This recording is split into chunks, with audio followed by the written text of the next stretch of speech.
আব্বু আম্মু তাদের উপকারের প্রতিদান দিতে গিয়ে আমাকে তুলে দিয়েছে রাক্ষসীর হাতে। এক কথায় জীবনটা শেষ করে দিয়েছে।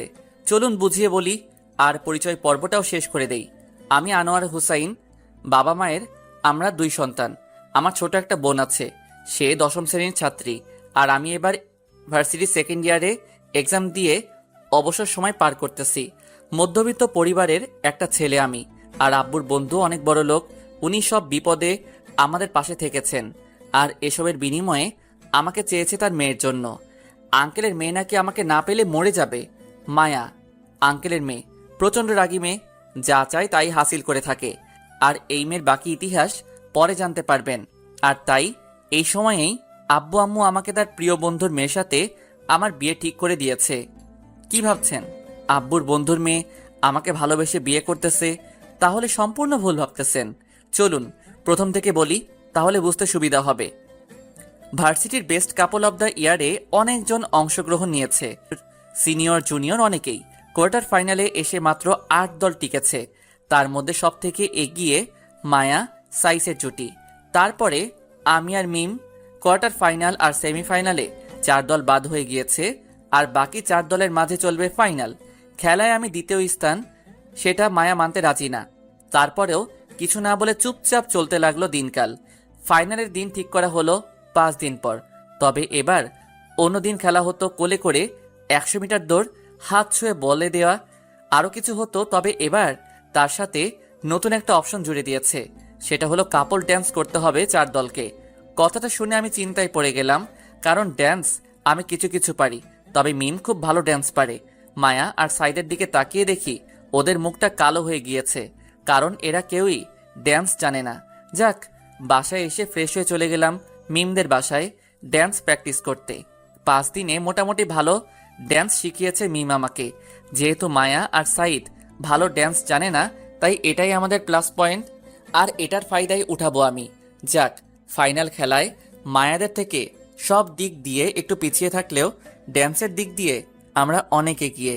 মায়া আর সাইদ ওরা ড্যান্স মোটামুটি ভালোই করেছে, তবে ওরা ড্যান্সে নিজেদের স্টেপ মেলাতে পারিনি। যাক, এখন দাঁড়িয়ে আছি। কিছুক্ষণ পর ফলাফল ঘোষণা হলো, আমি আর মিম প্রথম হলাম।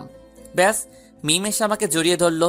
তারপর অনুষ্ঠান শেষ হবার পর আমি আর মিম বাগানের এক কোনায় বসে রইলাম।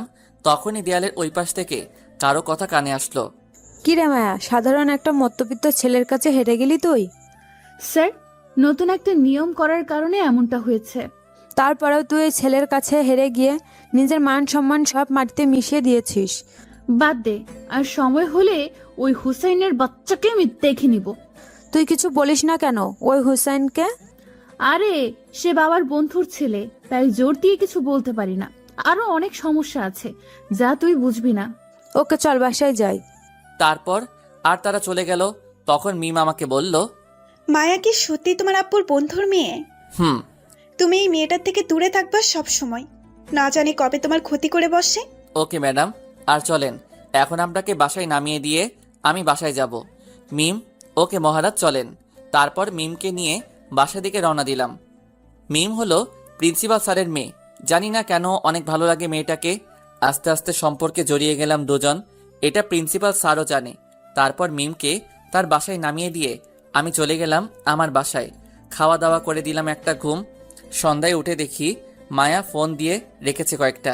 ফোনটা সাইলেন্ট ছিল, তাই সজাগ পাইনি। ফোনটা হাতে নিয়ে কল ব্যাক করলাম। ফোন রিসিভ করার পর মায়া বলল, একটা অনুষ্ঠানে জিতে তোর ভাব তো দেখি আকাশে উঠে গেছে। ঘুমাইলে সবাই আকাশে উড়ে, কি বলবি বল? আর ফোন দিয়েছিস কেন? তোর সাথে প্রেম করব তাই। গাঁজার দাম কত হয়েছে রে? আমি কিভাবে জানবো ওই সব ছাই পাশের দাম কত? তাহলে গাঁজাখুরি কথা বলতেছিস কেন তাহলে? ওই চুপ কর, আর পরশুদিন ক্লাসের নোটগুলো আমাকে দিয়ে যা। কেন, তুই ক্লাস করিসনি পরশুদিন? করেছি, তবে নোট করিনি। আর এত ভাবনা নিয়ে তাড়াতাড়ি এনে দিয়ে যা।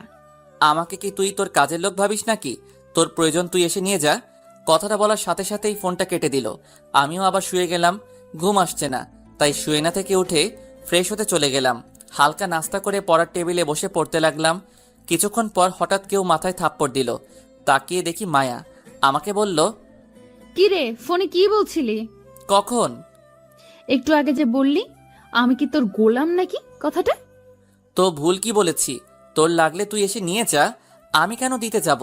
আমার কি ঠেকা পড়ে আছে নাকি? সময় আসলে দেখবি কে কার গোলাম হয়।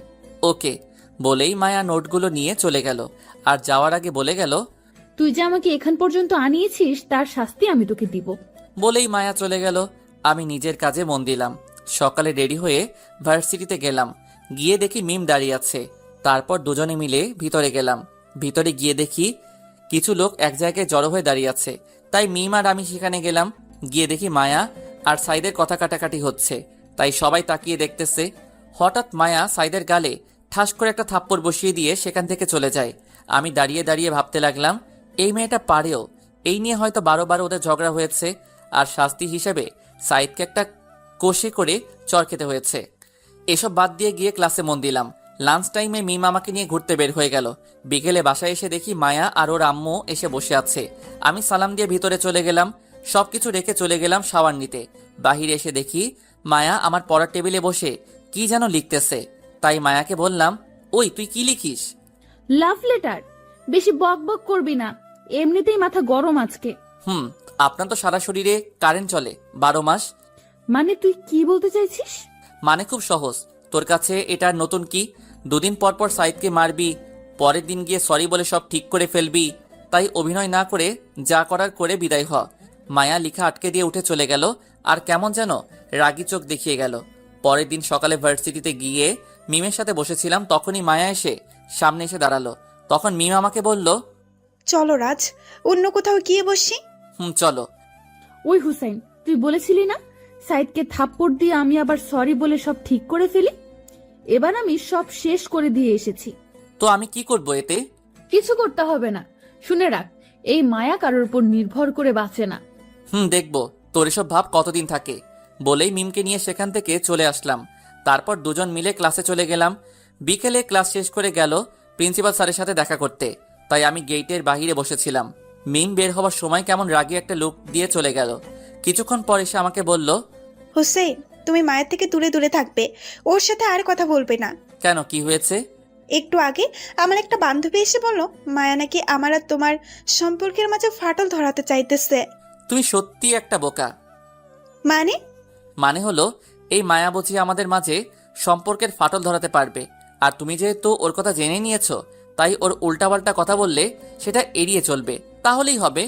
ওকে, কিন্তু তারপরেও তুমি ওর থেকে দূরে থাকবে। যেই ফাজিল মেয়ে না জানি কখন কি করে বসে। ওকে ঠিক আছে, এবার চলেন বাসায়। চলো। তারপর মিমকে তার বাসায় নামিয়ে দিয়ে আমি চলে গেলাম নিজের বাসায়। রাতে বসে বসে পড়তেছিলাম। তখনই মোবাইলটা বেজে উঠে তাকিয়ে দেখি মায়া ফোন দিয়েছে। বিরক্তি ভাব নিয়ে ফোনটা রিসিভ করলাম। মায়া বলে উঠল, কিরে, ফোন ধরতে এত সময় লাগলো কেন? কি বলতে ফোন দিয়েছিস সেটা বল। বাবু, এত রাগ করে না। রাগ শরীরের জন্য ভালো না। আচ্ছা বল, কি বলবি? খেয়েছিস রাতে নাকি এখনো না খেয়ে পড়তেছিস? এসব বলতে ফোন দিয়েছিস? তো তোকে কি প্রেম করার জন্য ফোন দিব নাকি? কথাটা শুনে ফোনটা কেটে দিলাম। কি একটা মেয়ে রে বাবা, আমার পিছনে এভাবে লেগে থাকে। এভাবে কিছুদিন চলে গেল। ভার্সিটি দিনগুলো সুন্দরভাবে কাটতে লাগলো। একদিন সকালে ভার্সিটিতে ঢুকতে যাব, তখনই পিছন থেকে মায়া ডাক দিল। তাই দাঁড়িয়ে গেলাম। কি হয়েছে, কিছু বলবি? তোর জন্য মিম একটা সারপ্রাইজ নিয়ে দাঁড়িয়ে আছে, যা ভেতরে। মায়াকে আর কিছু না বলে চলে গেলাম। আল্লাহ জানে কি হয়েছে। এসব ভাবতে ভাবতে ভিতরে আসতেই মিমকে দেখলাম মাঠের কোণে নিয়ে দাঁড়িয়ে আছে। আমি মিমের দিকে এগিয়ে যেতেই মিম আমাকে দেখে আমার দিকে এগিয়ে আসলো। মিম এসেই আমার দিকে একটা খাম এগিয়ে দিয়ে বলল, হোসেন, এগুলো কি? আমি কি তোমাকে কম ভালোবেসেছিলাম যে তুমি আমাকে এত বড় ধোঁকা দিলে? মিমের কথা শুনে কিছু বুঝতে পারতেছি না, তাই খামটা খুলে দেখতে লাগলাম। খামের ভিতরে কিছু ছবি, যেটাতে আমি মায়াকে জড়িয়ে ধরে আছি। এরকম আরো কিছু ছবি আছে। ছবিগুলো দেখে মাথাটা চক্কর দিয়ে উঠল। এটা কিভাবে সম্ভব, কিছুই বুঝতেছি না। ছবিগুলোতে ডুব দিলাম। তখনই মিমের মাথায় ঘোর কাটলো। সারা কলেজ জানে তুমি আর মায়া একজন আরেকজনের শত্রু, আর ভেতরে ভেতরে এসব করো।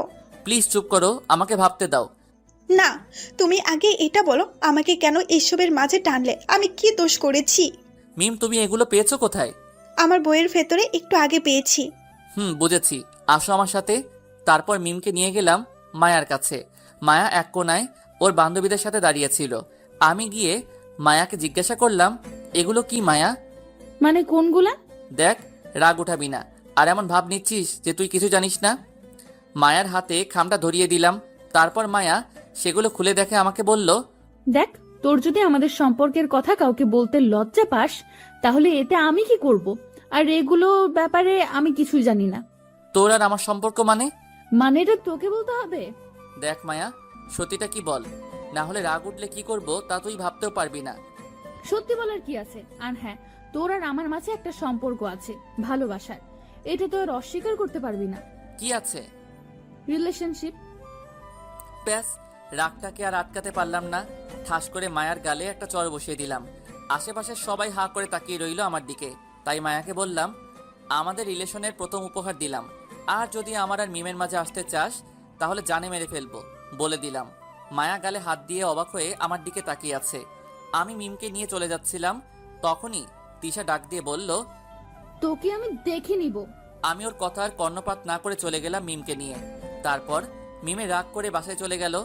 মন এমনিতেই খারাপ, তাই ক্লাস না করে বাসায় চলে আসছি। মন খারাপ তাই দুপুরে খাওয়া দাওয়া করে দিলাম ঘুম। বিকেলে মাথায় কারো হাত ভোলানোর কারণে ঘুমটা ভাঙলো। তাকিয়ে দেখি মায়া আমার পাশে বসে আমার মাথায় হাত বোলাচ্ছে। লাফ দিয়ে উঠে দূরে সরে গেলাম। তারপর মায়াকে বললাম, তুই এখানে কি করিস? বাবু, তোমার ঘুম ভেঙে গেছে? ওই কি সব আবল তাবল বলতেছিস? আর তুই আমাদের বাসায় আসলি কখন? এমন ভাবে বলছিস যেন তোদের বাসা থেকে আমাদের বাসা কয়েক কিলোমিটার দূরে, সামনেই তো, তাই মন চেয়েছে চলে আসলাম। আসছিস ভালো কথা, তো তুই আমার রুমে কি করিস? এমনি ছ্যাঁকা খেয়ে কি অবস্থা দেখতে এলাম। তুই এগুলো করছিস কেন? তোর জন্য আমি সাইদের সাথে ব্রেকআপ করলাম, আর তুই রিলেশনে থাকবি? এটা কি মানতে পারি বল? দেখ, এসব বাদ দিয়ে রাত্রিকে সব সত্যি বলে দে, মেয়েটা না হলে ভেঙে পড়বে। অসম্ভব। আমি যতদিন অন্য একটা রিলেশনে না যাচ্ছি ততদিন তুইও সিঙ্গেল থাকবি। মায়ার কথা শুনে রাগও উঠলো, আবার হাসিও পেল, তাই ফিক করে হেসে দিলাম। মায়া অবাক হয়ে জিজ্ঞাসা করলো, কি হলো, এভাবে হাসছিস কেন? তোর কথা শুনে। কেন, আমি হাসির কি বললাম? এই যে বললি তুই রিলেশনে যাওয়ার আগ পর্যন্ত আমাকে সিঙ্গেল থাকতে হবে, তোর রিলেশনের অপেক্ষায় বসে থাকলে আমি বুড়ো হয়ে যাব, তাও তুই রিলেশনে যেতে পারবি না। মানে? এক কথায় তোকে সহ্য করার ক্ষমতা ছিল একমাত্র সাইদের, তাকে ছেড়ে দিয়েছিস, তাই আর কারোর সাথে রিলেশনে যেতে পারবি বলে আমার মনে হয় না। তুই কি আমাকে চ্যালেঞ্জ করতেছিস নাকি? অবশ্যই না, শুধু একটু সুবুদ্ধি দিতেছি, ভালো হয়ে যা, না হলে বিয়ের জন্য আঙ্কেল ছেলে পাবে না তোর জন্য। তুই সকালে থাপ্পড় দিয়েছিস, কিছু বলিনি, কিন্তু এখনের অপমানটা কলিজায় গিয়ে লেগেছে। দেখ, আমি সত্য কথা বলেছি, এটা যদি তোর জন্য অপমান হয় তাহলে আমার কিছু করার নেই। তুই কি বলতে চাইছিস? আমি বিয়ের জন্য পাত্র পাবো না? পাত্র পাবি, তোকে চিনে এমন পাত্র পাবি না, কারণ যারা তোকে চিনে বা স্বভাব সম্পর্কে জানে তারা কখনোই তোকে বিয়ে করবে না। ওকে, আমি আজকে তোকে চ্যালেঞ্জ করে গেলাম, আমি এমন কাউকে বিয়ে করব যে কিনা আমাকে একদম কাছ থেকে চিনে, সেটা যেভাবেই হোক। ওকে, আমিও দেখবো। ওকে, আর হ্যাঁ, মিমের সাথে সম্পর্কের কথাটা ভুলে যা। এমন বিষ ঢেলেছি যে সে তোর দিকে তাকালেও থুতু ফেলবে। মিমের সাথে খারাপ কিছু করলে বা বলে থাকলে আমি যে তোর কি অবস্থা করব তা তুই ভাবতেও পারবি না। আমাকে যে সকালে চট দিয়েছিস তার ফল, আর অপমানের ফলটা বাকির খাতে তুলে রাখলাম। বলেই মায়া চলে গেল। আমি মোবাইলটা হাতে নিয়ে দেখি মিমের একটাও কল নেই। অন্য সময় তো কল দিয়ে পাগল করে ফেলতো, তাহলে আজকে একটাও দেয় নাই। তাই উঠে ফ্রেশ হয়ে বেরিয়ে গেলাম। মিমকে ফোন দিয়ে পার্কে আসতে বললাম। মিম আসতে রাজি না, অবশেষে অনেক কষ্টে রাজি করালাম। পার্কে গিয়ে মিমের জন্য অপেক্ষা করতে লাগলাম। কিছুক্ষণ পর খেয়াল করলাম মিম আসতেছে। কিছুটা কাছে আসতেই দেখি মিমের চোখগুলোতে পানি জমে আছে। তাই আমি উঠে মিমের কাছে গিয়ে জিজ্ঞাসা করলাম, কি হয়েছে মিম, তোমাকে এমন দেখাচ্ছে কেন? কিছু না, বলো কি বলতে ডেকেছো? আমার হাতে সময় খুব কম। এমন ভাবে বলছো কেন? আগে তো কখনো এমন ভাবে কথা বলনি। আচ্ছা বলো কি বলবে। আগে এটা বলো, তোমার চোখে পানি কেন? এমনি ধুলো পড়েছে তাই। আমাকে অবহেলা করতেছো তুমি? আচ্ছা যা বলার বলো, বাসায় কেউই নেই তাই তাড়াতাড়ি ফিরতে হবে। আসলে মায়া যা বলেছে বা দেখিয়েছে তা সম্পূর্ণ মিথ্যা।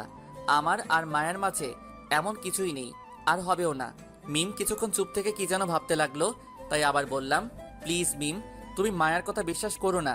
ওই মেয়েটা আমাদের আলাদা করার জন্য এসব বলতেছে। মিম আমার দিকে কিছুক্ষণ মায়াবী দৃষ্টিতে তাকিয়ে থেকে বলল, মায়ার সাথে নাকি তোমার বিয়ে ঠিক হয়ে আছে ছোটবেলা থেকেই? কি? কে বলেছে এই ফাউল কথাটা তোমাকে? মায়া একটু আগেই ফোন করে বলল তোমাকে আমার সাথে ওর বিয়ে ঠিক হয়ে আছে, আর তোমাদের মাঝে নাকি অনেকবার ফিজিক্যাল রিলেশনও হয়েছে। কথাটা শুনে মাথায় আগুন ধরে গেল। মেয়েটা এত নিচে নামতে পারে যা বলার মতো না। তাই মিমকে বললাম, মিম, কিছুদিন আগে তুমি আমাকে বলেছিলে না মায়া আমাদের মাঝে ফাটল ধরাতে চায়? এখন মায়া সেটাই করতেছে। আর তুমি জানো না মায়া জিতার জন্য যে কোনো কিছু করতে পারে বা বলতে পারে। তুমি আগে আমার প্রশ্নের উত্তর দাও, মায়া যা বলেছে সেগুলো কি সত্যি নাকি মিথ্যা? সবগুলো কথা মিথ্যা, আর ওই ছবিগুলো ছিল এডিট করা। তোমাকে বোকা বানিয়ে সে এখন মজা নিচ্ছে। মায়া আসলেই একটা খারাপ মেয়ে। বলেই মিম আমাকে জড়িয়ে ধরলো। আমিও মিমকে জড়িয়ে ধরলাম। তারপর মিমকে বললাম, মিম, তুমি কি আমাকে সত্যিই ভালোবাসো? কেন, সন্দেহ আছে নাকি? না, আসলে তুমি এত সহজে ভুল বুঝে ফেলেছো আমাকে, যার কারণে অনেক কষ্ট পেয়েছি আমি। মায়া এমন ভাবে বলেছিল, আমি তো ভয় পেয়ে গিয়েছিলাম। আচ্ছা চলো এখন মায়ের সাথে একটু মজা নেওয়া যাক। মানে কি করবে তুমি? দেখতে থাকো। বলেই ফোনটা পকেট থেকে বের করে মায়াকে ভিডিও কল দিলাম। মায়া রিসিভ করে আমাকে বলল, কি রে, এই সময় ফোন দিয়েছিস? মুখটা একটু ভার করে ফেললাম আর হালকা কাদো কাদো ভাব নিয়ে বললাম, ওই তুই মিমকে কি এমন বলেছিস যে সে আমাকে থাপ্পড় দিয়ে চলে গিয়েছে? কিছু মন্ত্র পড়েছি, তাতেই কাজ হয়ে গিয়েছে। আচ্ছা, তোর কি মনে হয় তুই হালকা একটু বা বেশি মন্ত্র পড়লে আমার আর মিমের মাঝে ফাটল ধরাতে পারবি? এই দেখ। বলেই মিমকে টান দিয়ে আমার কাছে আনলাম আর কপালে একটা চুমু এঁকে দিলাম। ব্যাস, মায়া যা বোঝার বুঝে গিয়েছে। মায়া আর কিছু না বলে টুক করে ফোনটা কেটে দিয়েছে। এদিকে আমি আর মিম হাসতে হাসতে শেষ। মিমকে বাসায় নামিয়ে দিয়ে এসে খাওয়া দাওয়া করে দিলাম একটা ঘুম। পরের দিন ভার্সিটিতে যেতেই দেখি মায়া এক কোণে দাঁড়িয়ে আছে। তাই আমি মায়ার সামনে গিয়ে দাঁড়িয়ে বললাম, এইভাবে মন খারাপ করে দাঁড়িয়ে আছিস কেন? এমনি তোকে বলতে হবে নাকি? জানি। কেন তোর মন খারাপ? যা তো, ফালতু বলিস না। আরে রাগ করিস না, আর যা পারিস না তা করতে গেলে এমনই হয়। আর তুই কিভাবে ভাবলি আমাদেরকে আলাদা করতে পারবি? মায়া এবার কিছু না বলে মুচকি হাসি হেসে দিল আর আমার দিকে খারাপ একটা লুক নিয়ে তাকালো। তাই বললাম, এভাবে তাকিয়েছিস কেন? না, এমনি। আর দেখি তোদের সম্পর্ক কতদিন ভালো থাকে। একবারে শরম হয়নি তোর, নাকি আরো পেতে চাস? বাবু, সেটা সময় বলে দিবে। বলেই মায়া চলে গেল আর আমি দাঁড়িয়ে রইলাম ওইখানেই। তারপর হঠাৎ পিছন থেকে কেউ কাঁধে হাত রাখে। তাকিয়ে দেখি মিম। আমাকে বলল, হুসেন, তুমি এখানে দাঁড়িয়ে আছো কেন? এমনি, চলো ক্লাসে যাই। তারপর মিমকে নিয়ে ক্লাসে চলে গেলাম। তবে মায়া আবার কি করে তা নিয়ে টেনশনে পড়ে গেলাম। যাক, যা হওয়ার তা দেখা যাবে। দুপুরে মিম চলে আসলো ক্লাস না করে। আমি বিকেলে ক্লাস শেষ করে মিমকে নিয়ে একটু ঘুরতে গেলাম মনটা হালকা করার জন্য। তবে মায়ার সেই ভিলেনের মতো হাসিটা ভাবাচ্ছে আমাকে, কি না কি করে নিয়ে টেনশনে আছি। তখনই মিম আমাকে বলল, হুসেন, কি এত ভাবতেছো তুমি? না আসলে সকালে। তারপর মিমকে সব বললাম। তাই একটু চিন্তা হচ্ছে, ও যেই মেয়ে না জানে কি করে বসে। আরে, এ নিয়ে চিন্তা করো না, ও আর আমাকে ভুল বোঝাতে পারবে না। তুমি আরামে গিয়ে ঘুমিয়ে থাকো। এবার যদি আমাকে ভুল বুঝো তাহলে তোমার সাথে আর কখনোই কথাই বলবো না আমি। ওকে, আর তুমি ওই পেতনিটার থেকে দূরে থাকবে। ওকে। আর মায়া কিছু বললে আগে আমাকে জানাবেন, না জানিয়ে আবার মুখ ফুলে বসে থাকেন না আবার। তুমি মায়াকে বলে দিবে আমার সাথে যেন কথা বলতে না আসে। ওকে, আর কিছু বলতে হবে? আর আমাদের দেখে যেন হিংসা না করে। ওলে পাগলি, সব বলে দিব এখন, ঠিক আছে? ওকে এখানে নিয়ে আসলে কেন? তোমাকে কিডন্যাপ করব বলে। শয়তান। চলো একটু হাঁটি, তারপর না হয় যা বাসায় চলে যাব। চলো। কিছুক্ষণ পর হঠাৎ ফোনটা বেজে উঠলো। তাকিয়ে দেখি আব্বু ফোন দিয়েছে, তাই রিসিভ করলাম। কিরে, কোথায় তুই? এই তো একটু বাহিরে, বাসায় আসবো একটু পরে। তাড়াতাড়ি আয়, কাজ আছে একটু। ওকে, আসতেছি। বলেই ফোনটা কেটে দিলাম। তখনই মিম আমাকে বলল, বাসায় যেতে বলেছি নাকি? হুম। ওকে চলো, আজকে বাসায় চলে যাই, পরে আরেকদিন আসবো। ওকে চলো। তারপর মিমকে তার বাসায় নামিয়ে দিয়ে আমি চলে গেলাম আমার বাসায়। কলিং বেল দিতেই ছোট বোন এসে দরজা খুলে দিল। ভিতরে যেতেই অবাক হয়ে গেলাম, কারণ ভিতরে মায়া, আঙ্কেল, আন্টি সহ আমাদের পরিবারের সবাই বসে আছে। আজকে তো অনুষ্ঠান বা এমন কোনো বিশেষ দিন নেই, তাহলে সবাই একসাথে বসে এই বাড়িতে। মায়ের দিকে তাকিয়ে দেখি ম্যাডাম আমাকে দেখে লজ্জা পাচ্ছে, এমন ভাব করতেছে। আমি অবাক হব নাকি? সবাই এখানে কেন এটা ভাববো, এটাই বুঝতেছি না। তখনই আব্বু বলল, কিরে, দাঁড়িয়ে দাঁড়িয়ে কি ভাবতেছিস? যা গিয়ে মায়ার ওখানে গিয়ে বস। কোনো কিছু না ভেবে মায়ার পাশে বসে গেলাম। আস্তে করে মায়াকে জিজ্ঞেস করলাম, কিরে তোরা এখানে কেন সবাই? চুপচাপ বসে থাক, সব জানতে পারবি কেন আমরা এখানে। আমি আর কিছু না বলে চুপচাপ বসে রয়েছি। কিছুক্ষণ পর আঙ্কেল বলে উঠল, এবার বল কবে ওদের বিয়ের দিনটা ঠিক করলে ভালো হয়? ওদের যেহেতু পরীক্ষাটা এগিয়ে এসেছে, তো পরীক্ষা শেষ হোক, তারপরে একদিন ধরে বিয়ে দিয়ে দিব। ওকে, তাহলে পরীক্ষাটা শেষ হোক। ওনাদের কথা আমার মাথার উপর দিয়ে যাচ্ছে, তাই মায়াকে আবার জিজ্ঞাসা করলাম কার বিয়ের কথা চলতেছে। আমরা চলে গেলে সেটা তোর আব্বুকে জিজ্ঞেস করিস, তাহলেই হবে। মেজাজটাই খারাপ করে দিল, তাই আর কিছু না বলে বসে রইলাম চুপচাপ। কিছুক্ষণ পর মায়া এরা সবাই চলে গেল। তখনই আব্বুকে জিজ্ঞাসা করলাম, কার বিয়ে নিয়ে কথা বলছো তোমরা? কার আবার? তোর বিয়ে নিয়ে। কি? তোর আর মায়া আপুর বিয়ে নিয়েই তো কথা হলো এতক্ষণ। আব্বু আম্মু, তোমাদের কি মাথা খারাপ হয়ে গিয়েছে নাকি যে আমি ওই মেয়েকে বিয়ে করব? আমাদের মাথা ঠিক আছে বলেই তোর বিয়ে মায়ের সাথে ঠিক করেছি। আমি কোনোদিনও মায়াকে বিয়ে করব না। তোরা তো একজন আরেকজনকে ভালোবাসিস, তাহলে বিয়ে করতে সমস্যা কোথায়? মায়াকে যে আমি ভালোবাসি এটা কে বলেছে তোমাদের? কেন, মায়া তো বললো তোরা নাকি একজন আরেকজনকে ভালোবাসিস অনেক আগে থেকে। ওই মেয়েটা পাগল হয়ে গিয়েছে আর আমি অন্য আরেকজনকে ভালোবাসি, তাই মায়া প্রতিশোধ নিতে এটা করতেছে। তুই আবার কাকে ভালোবাসিস? তারপর মোবাইল থেকে মিমের ছবিটা বের করে সবাইকে দেখালাম। তারপর মিমের সম্পর্কে সব বললাম। তখন আব্বু বলল, আচ্ছা, আমি মায়ের আব্বুর সাথে কথা বলে দেখি। আর হ্যাঁ, এই মায়া নামের মেয়েটাকে বউ করার স্বপ্ন ভুলে যাও।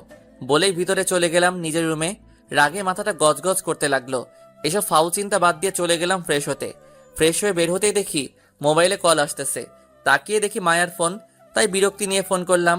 মায়া বলল, ধাক্কাটা সামলাতে পেরেছিস তো, নাকি আবার অজ্ঞান হয়ে গিয়েছিস? জি, সামলেও নিয়েছি আর তোর ব্যাপারে সব বলেও দিয়েছি। আর তারা এবার আঙ্কেলের সাথে কথা বলে তোর অভিনয় সমাপ্ত করে দিবে, চিন্তা করিস না। মায়া চুপ হয়ে গেল আমার কথা শুনে।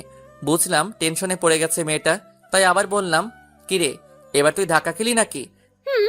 তবে দেখি কি করা যায়। দেখ মায়া, এসব সিরিয়াস বিষয় নিয়ে পাগলামি বন্ধ কর, না হলে খুব খারাপ হবে বলে দিলাম। খারাপ যাই হোক, বিয়ে তো আমি তোকেই করব। রাগে মাথাটা ফেটে যাচ্ছে, তাই ফোনটা কেটে দিলাম। কিছু না বলে চুপচাপ বসে রইলাম। রাতে খাওয়া দাওয়া করে দিলাম একটা ঘুম। সকালে ফ্রেশ হয়ে নাস্তা শেষ করে ভার্সিটিতে গেলাম। ভিতরে যেতেই মায়া সামনে এসে দাঁড়ালো। আমি পাশ দিয়ে চলে যাওয়ার সময় মায়া বলে উঠল, এভাবে কতদিন পাশ কাটিয়ে চলে যাবি? কিছুদিন পর তো আমার হাতের মুঠোয় আসতে হবে। আমি কোনো কথা না বলে ক্লাসে গিয়ে মাথা নিচু করে বসে রইলাম। ক্লাস শুরু হতে অনেক টাইম বাকি, তাই ক্লাসে কেউ নেই, তাই মায়ের কথাগুলো ভাবতেছি। তখনই কাঁধে কারো হাতের ছোঁয়া পেলাম। তাকিয়ে দেখি মিম। কি হয়েছে? এভাবে মন খারাপ করে বসে আছো কেন? কিছু না বলে মিমকে জড়িয়ে ধরলাম। চোখ দিয়ে পানি চলে আসলো আপনা আপনি। জানি না চোখের পানিটা কেন এসেছে। মিম হয়তো কিছুটা অবাক হয়েছে আমার এমন আচরণে, তাও মিম জিজ্ঞাসা করলো, হুসেন, কি হয়েছে আমাকে বলো। কালকে বাসায় গিয়ে দেখি। তারপর মিমকে সব বললাম। এখন কি করব নিজেই বুঝতেছি না। আচ্ছা, তোমার আপু যেহেতু বলেছে কথা বলবে, সেহেতু দেখো কি হয়। মিম তুমি জানো না, মায়া যে করেই হোক এটা করে ছাড়বে। ওর মতো মেয়ে পারে না এমন কোনো কাজ নেই। হারে কিচ্ছু হবে না, দেখে নিও। তাই যেন হয়। আমরা কথা বলছিলাম, তখনই মিম ক্লাসে ঢুকে আর আমাকে মিমকে জড়িয়ে ধরা দেখে বলে, বাহ, ক্লাসকে কি তোমরা পার্ক বানিয়ে ফেলবে নাকি? মায়া, তুমি কি শুরু করেছো এটা? আমি আবার কি করলাম? যা করার তা তো তোমরা করতেছো। মায়া, তুমি হুসেনের বাসায় বিয়ের প্রপোজাল পাঠিয়েছো কেন? আমার মন চেয়েছে তাই। তুমিও পাঠাও। আমি কি না করেছি নাকি? তুমি আর কাউকে পেলে না হুসেনকে ছাড়া? নাকি হিংসা হয় আমাদের সম্পর্ক দেখে? আমি রাগী, তবে হিংসুটে না। আর হোসেনকে ভালো লেগেছে, তাই বিয়ে করতেছি, হিংসা করে নয়। বলেই মায়ের রুম থেকে চলে গেল। মিম এসে আমার পাশে বসে আমার মাথায় হাত বুলিয়ে দিতে লাগলো। বিকেলে ক্লাস শেষ করে আমি মিমকে তার বাসায় নামিয়ে দিয়ে চলে আসলাম নিজের বাসায়। বাসাতে আসতেই দেখি সবাই মুখটা ভার করে বসে আছে, তাই জিজ্ঞাসা করলাম, কি হয়েছে? সবাই এভাবে মুখটা ভার করে বসে আছো কেন? মায়ের আব্বুকে ফোন দিয়েছিলাম। তো উনি কি বলল? বলল সে নাকি মায়ের সাথে কথা বলেছে, আর মায়া নাকি তোকে ছাড়া অন্য কাউকে বিয়ে করবে না, আর তোকে না পেলে সে সুইসাইড করবে। সে মারা গেলে আমি কি করব? মারা যাবে না বেঁচে থাকবে সেটা সম্পূর্ণ মায়ের ব্যাপার। এখানে আমি কি করতে পারি? তবে মায়াকে আমি বিয়ে করব না, এটা শিওর। কি বলিস এসব? একটা মেয়েকে এভাবে মরতে দিব আমরা? আর তুই জানিস না ওর বাবা আমাদের কত বড় উপকার করেছে? উপকার করেছে ভালো কথা, তার জন্য কি আমি তার মেয়েকে বিয়ে করব নাকি? আর আমি যে অন্য আরেকজনকে পছন্দ করি এটা জেনেও কেন আমার পিছনে পড়ে আছে? দেখ, বিয়ের আগে এমন সম্পর্ক সবারই থাকে। তুই বরং ওই মেয়েটাকে ভুলে যাওয়ার চেষ্টা কর, তাতেই ভালো। আব্বু তোমাদের কিভাবে বোঝাবো আমি? আঙ্কেলকে বলে দিও আমি এই বিয়ে করব না, মানে করব না। প্লিজ বাবা, একবার ভেবে দেখ। আব্বুকে থামিয়ে দিয়ে আমি বললাম, আঙ্কেলকে বলে দিও সে যদি বিয়ে নিয়ে আর একটা পাও বাড়ায় তাহলে তার মেয়েকে মরতে হবে। না, আমি নিজে সুইসাইড করব, তাহলেই দেখবে সব শান্তি হয়ে গিয়েছে। কথাটা শুনে সবার চোখ মুখ বড় বড় হয়ে গিয়েছে। আমি সেদিকে খেয়াল না করে নিজের রুমে চলে আসলাম। রাতে খাওয়া দাওয়া করে আবার রুমে এসে বসে রইলাম। তখনই মিম কল দিল। তারপর মিমকে সব খুলে বললাম। মিম তারপর কিছুক্ষণ কথা বলে ফোনটা রেখে দিলাম। তারপর কিছুক্ষণ পড়ালেখা করে শুয়ে গেলাম। চোখে লেগে আসতেছিল, তখনই ফোনটা বেজে উঠল। তাকিয়ে দেখি মায়া। রাগটা মাথায় উঠে গেল। আবার মায়া নামটা দেখে একরকম বিরক্ত নিয়ে রিসিভ করে জিজ্ঞাসা করলাম, কি হয়েছে, ফোন দিয়েছিস কেন এত রাতে? তোর সাথে কথা বলতে মন চাইতেছিল, তাই।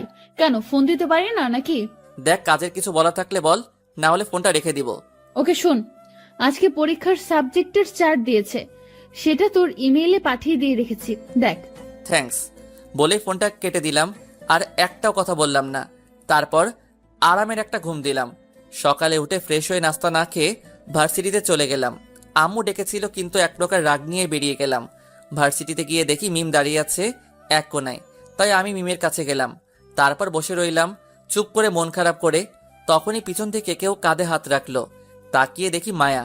মায়া বলল, কিরে, তুই নাকি না খেয়ে চলে এসেছিস ভার্সিটিতে? তো কি হয়েছে? খাওয়ার উপর রাগ করতে নেই, ধর এটা খেয়ে নে। বলে একটা প্যাকেট আমার দিকে এগিয়ে দিল। এমনিতেই মাথায় রাগ, তার উপর আবার এসব ঢং করতেছে। তাই বললাম, দেখো মায়া, এমনিতেই মাথা ঠিক নেই, তার উপরে প্যারা দিস না প্লিজ, যা এখান থেকে। ওকে, তবে এগুলো খেয়ে নিস। বলে প্যাকেটটা রেখে চলে গেল। আমি প্যাকেটটা নিয়ে দূরে ছুঁড়ে মারলাম। তখনই মিম আমাকে বলল, হোসেন, তুমি খেয়ে আসোনি সকালে? আবার তুমি শুরু করো না প্লিজ। না, চলো গিয়ে খেয়ে আসি, আর সব ঠিক হয়ে যাবে, দেখো। এখন চলো খেয়ে আসি। তারপর মিমের জোরাজোরির কারণে যেতে হলো খেতে। নাস্তা শেষ করে চলে আসলাম ক্লাসে। বিকেলে ক্লাস শেষ করে বাসায় আসতে দেখি সবাই চুপচাপ করে বসে রয়েছে। আমি কাউকে কিছু না বলে রুমে গিয়ে ফ্রেশ হয়ে খেতে আসলাম। এভাবে দুদিন কেটে গেল। স্বাভাবিকভাবেই ভাবলাম আঙ্কেল হয়তো এই বিষয়টা নিয়ে আর এগোবে না, কিন্তু শুক্রবার আজকে, তাই সবকিছু বন্ধ। বিকেলে নিচে সবাই মিলে টিভি দেখতেছি। এমন সময় আঙ্কেল ফোন দিয়েছে আব্বুর মোবাইলে। আব্বু ফোন রিসিভ করে কথা বলতে লাগলেন। আব্বু আঙ্কেলকে বোঝাতে চাইতেন, কিন্তু আঙ্কেল বোঝার পাত্রই না। আব্বু তখন ফোনটা লাউড স্পিকারে দিয়ে সবার সামনে রাখলেন। তখন আঙ্কেল বললেন, দেখ, তুই হুসাইনকে যেভাবেই হোক রাজি করা, না হলে মায়া আমাকে হুমকি দিয়েছে যে 1 সপ্তাহের মধ্যে যদি বিয়ের দিন তারিখ ঠিক না হয় তাহলে সে নিজেকে শেষ করে দিবে। তুই মায়ের মাকে একটু বুঝিয়ে বল। আমি তাকে অনেক বুঝিয়েছি, কিন্তু কোনো লাভ হয় নাই। তার একটাই কথা, বিয়ে পরীক্ষার হলেই চলবে, তবে 1 সপ্তাহের ভিতরে। বিয়ে কবে হবে সেই দিন তারিখ ঠিক করতে হবে। দেখ, এখন আমরা যেদিকে যাই সেদিকেই বিপদ। বিয়ে ঠিক না করলে মায়াকে হারাতে হবে, আর ঠিক করলে আমার ছেলেকে হারাতে হবে। দেখ, তুই কি করবি জানি না, তবে হুসাইনকে যে করেই হোক বিয়েতে রাজি করাতে হবে। আমি কি করব নিজেই বুঝতেছি না। দেখ, তুই হুসাইনকে বল, প্রয়োজন পড়লে আমার সব সম্পত্তি আমি হুসাইনের নামে করে দিব, তাও আমার মেয়েকে বাঁচা। দেখো, হোসেন এসবে রাজি হবে না। আর তুই মায়াকে বুঝিয়ে বল যেন পাগলামি না করে। আরে সে কি কথা শোনার মেয়ে নাকি? ও যা বলবে তাই, না হলে কি করে বাকিটা তো তুই জানিসই। দেখো, যেদিকেই যাব সেদিকেই বিপদ দেখতে পাচ্ছি। আমি কি করব কিছুই বুঝতেছি না। দেখ, যেভাবেই হোক হুসাইনকে আমার মেয়ের জন্য চাই। প্রয়োজনে আমি সারা জীবন তোকে যা উপকার করেছি তার বিনিময় হিসেবে হলেও তোর ছেলেকে আমার মেয়ের জন্য চাই, তাও আমি মায়াকে হারাতে পারবো না। কথাটা বলে আঙ্কেল ফোনটা কেটে দিল। আর আমি কথাটা শুনে স্তব্ধ হয়ে গেলাম। উনি বিনিময়ে আমাকে চাইতেছে? কি বলবো, নিজেই ভাষা হারিয়ে ফেলেছি। আব্বুর দিকে তাকিয়ে দেখি মুখটা কালো হয়ে আছে। আমাকেও কিছু বলতে পারতেছেন না, আর ওইদিকেও সামলাতে পারতেছেন না। সবাই থ মেরে বসেছিলাম। তখনই আব্বু বলে উঠল, এবার বলো, আমি কোন দিকে যাব? নিজেকে আজ বড় অপরাধী মনে হচ্ছে। আব্বু আঙ্কেলের সাথে কথা বলে দেখি কি হয়। তুই আর কি বলবি? দেখলি না, উপকারের বিনিময় হিসেবে তোকেই চাইতেছি। আমি আর কিছু বলার ভাষা খুঁজে পেলাম না। উপকারের বিনিময় দিতে হবে এইভাবে তা জানতাম না আমি। এসব ভাবতেছি, তখনই আব্বু বলে উঠল, সব সমস্যা আমাকে ঘিরে। আমি না থাকলে সব ঠিক হয়ে যাবে। তোকে বা মায়াকে কাউকে মরতে হবে না। আমি মরে গেলে সব ঠিক হয়ে যাবে। বলেই আব্বু নিজের রুমে চলে গিয়ে দরজা বন্ধ করে দিল। আম্মু আর ছোট বোন গিয়ে দরজা ধাক্কাতে লাগলো। আমি তখনও জিম মেরে বসে আছি। মিমকে ছাড়া বাঁচার কখনো কল্পনাও করিনি। আর এখন বিয়েতে রাজি না হলে হয়তো আব্বুকে হারাতে হবে। কি করব কিছুই বুঝতেছি না। এমন মনে হচ্ছে নিজের ভিতরে টেনশন বেশি হওয়ার কারণে সেটা জ্যাম হয়ে গিয়েছে। পরিস্থিতি আগে সামলাতে হবে। তাই উঠে আব্বুর দরজার সামনে গিয়ে বললাম, আব্বু আমি বিয়ে করব মায়াকে, তাও তুমি কিছু করো না প্লিজ। কিছুক্ষণ পর আব্বু বেরিয়ে এসে আমাকে জড়িয়ে ধরে বলল, তুই আমাকে ছোট হওয়া থেকে বাঁচালে। আমি কিছু না বলে রুমে চলে আসলাম। এসে ওয়াশরুমে ঢুকে গেলাম। পানির ট্যাপটা ছেড়ে দিয়ে মুখটা ধুয়ে নিলাম। চোখ দিয়ে পানি পড়তে লাগলো। মনে মনে ভাবতে লাগলাম, আবারও এক মধ্যবিত্ত হেরে গেল পৃথিবীর নিয়মের মাঝে। এসব ভাবছিলাম আর চোখ দিয়ে পানি পড়ছিল। কিছুক্ষণ পর ওয়াশরুম থেকে বেরিয়ে আসলাম। ঠিক করে নিলাম যে হয়তো সুখে থাকতে পারবো না মায়াকে বিয়ে করে, তবে সবাইকে খুশি তো রাখতে পারবো, এতেই অনেক কিছু। তবে এটা করলে যে মিমের কাছে অপরাধী হয়ে যাব, এটা তাদের কিভাবে বোঝাবো? আমি কি করব তা নিজে জানি না। হয়তো একজনের কাছে অপরাধী হব, তবে সবাইকে সুখে রাখতে পারবো, এতেই অনেক। রাতে খাওয়া দাওয়া করে বিছানায় শুয়ে ভাবতে ভাবতে কখন ঘুমিয়েছি তা নিজেও বলতে পারি না। সকালে কারো ফোনে ঘুম ভাঙলো। তাকিয়ে দেখি মিম। বুকটা ধাক করে উঠলো, তাও রিসিভ করলাম। মিম বলল, কি জনাব, ঘুম ভাঙেনি? এই তো। আচ্ছা, আজ থেকে নাকি আর ক্লাস হবে না, তাই ভার্সিটিতে আর যাওয়ার দরকার নাই। ওকে, তুমি বিকালে একটু দেখা করতে পারবে? কোথায় আসতে হবে বলো? তুমি নদীর পাড়ে এসো। ওকে। তারপর আরো কিছুক্ষণ কথা বলে ফোনটা রেখে দিলাম। উঠে ফ্রেশ হয়ে নিচে গিয়ে নাস্তা করে নিলাম। তারপর আঙ্কেলের বাসার দিকে রওনা দিলাম। যাওয়ার পর আঙ্কেল আন্টির সাথে কৌশল বিনিময় করে জিজ্ঞাসা করলাম, আন্টি মায়া কোথায়?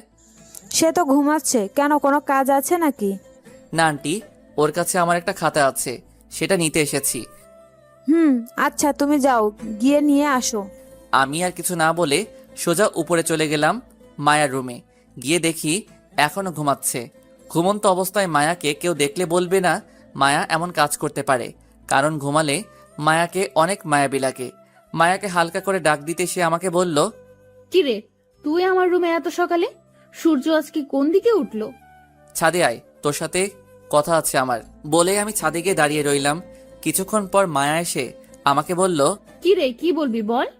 প্লিজ এসব কাহিনীগুলো থামা, আমি আর নিতে পারতেছি না। তুই কিসের কথা বলছিস? দেখ, ভাব ধরিস না প্লিজ। আর আমি হার মেনেছি তোর কাছে। এখন থেকে তুই যা বলবি আমি তাই শুনবো।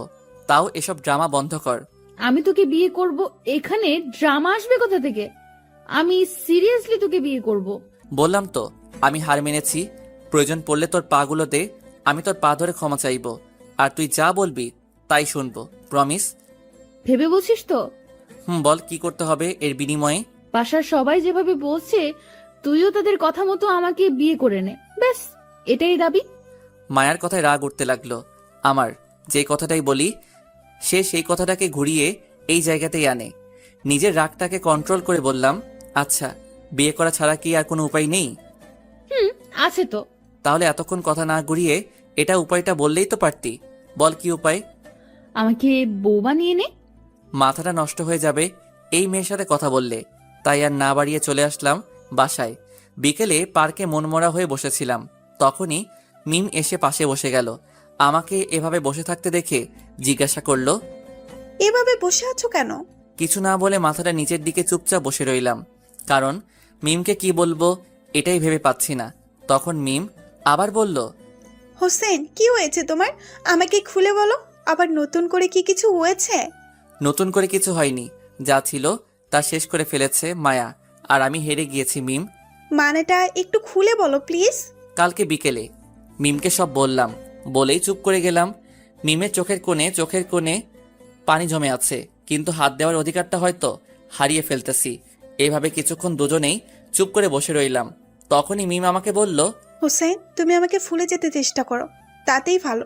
কারণ তোমাকে এমন জায়গায় এনে দাঁড় করিয়েছে যে তোমাকে হয়তো আমাকে না হয় তোমার বাবার সম্মান আর জীবনটা একটা বেছে নিতে হবে। তাই তোমার জন্য ভালো হবে আমায় ভুলে যাওয়া। আমি অশ্রু চোখে মিমের দিকে তাকালাম। মিম তার নজর সরিয়ে নিল। হয়তো নজর মিলাতে মিম নিজেকে সামলে রাখতে পারবে না, তাই নজর নামিয়ে ফেলেছে। মিম জানো, আমি এমন একটা জায়গায় এসে দাঁড়িয়েছি, এখন সামনে পিছনে যেদিকেই যাই কারো না কারো কাছে অপরাধী হতে হবে। হোসেন, তুমি নিজেকে সামনের দিকে নিয়ে যাও, আর আমি কিছু মনে করব না। তুমি মায়াকে বিয়ে করে নাও, তাহলে তুমি অনেক খুশি হবে। সান্ত্বনা দিতেছো? মিম আমাকে কিছু না বলে চুপচাপ বসে রইল। মিমের পাশে বসে থাকতে পারতেছি না, নিজেকে কেমন অপরাধী মনে হচ্ছে নিজেকে। তখনই মিম বলল, চলো বাসায় যাই, এমনিতেই অনেক রাত হয়ে যাচ্ছে, আর আমরা একসাথে থাকতে পারবো না বলে কি হয়েছে? আমরা তো ভালো ফ্রেন্ড হয়ে থাকতে পারি নাকি? জানি না তোমাকে হারিয়ে খোদার উপরে রাগ করব নাকি এত সুন্দর জীবনটা নষ্ট করে দেওয়ার জন্য তাকে দোষ দিব, এটাই বুঝতেছি না। হয়েছে, এবার চলো বাসায় যাই। তারপর আর কিছু না বলে মিমকে তার বাসায় নামিয়ে দিয়ে আমি বাসায় চলে আসলাম। জানি না আজকে কি হারিয়েছি, তবে নিজের জীবনের সব থেকে দামি জিনিস হারিয়েছি এটা বুঝতে পারতেছি। তবে মায়ার উপর প্রচুর রাগ হলো। তার দরকার বিনিময় ভালোবাসা, তাই তাকে বিনিময়ের ভালোবাসাই দিব। কখনো মনে জায়গা করতে পারবে না। মায়াকে বিনিময় সবকিছু দিব, তার সাথে আমার সম্পর্ক থাকবে শুধু উপকারের বিনিময়ে ভালোবাসা। মায়াকে আর তুই না, এখন থেকে আপনি করে বলবো, কারণ সে সব ভেঙে দিয়েছে শুধু বিনিময়ের ভালোবাসা চেয়ে। পরের দিন সকালে ভার্সিটিতে গিয়ে এক কোণে বসেছিলাম, তখনই মায়া এসে বলল, কি রে, আজকে তোর নায়িকা কোথায়, দেখতে পাচ্ছি না? কিছু না বলে চুপচাপ বসে রইলাম। তখনই মায়া আবার বলল, কি রে, কথা কানে যায় না? জি বলেন, আমি শুনতেছি। আমার মুখ থেকে আপনি শুনে মায়া হয়তো চমকে গিয়েছে, ওর মুখের রিয়াকশন এটাই বলতেছে। নিজেকে সামলে নিয়ে মায়া বলল, ওই, তুই আমাকে আপনি করে বলছিস কেন? আরে আপনার বাবা আমাদের এত উপকার করেছে, তাহলে আমি আপনাকে তুই বা তুমি কি করে বলি বলেন? খোঁচা দিতেছিস নাকি?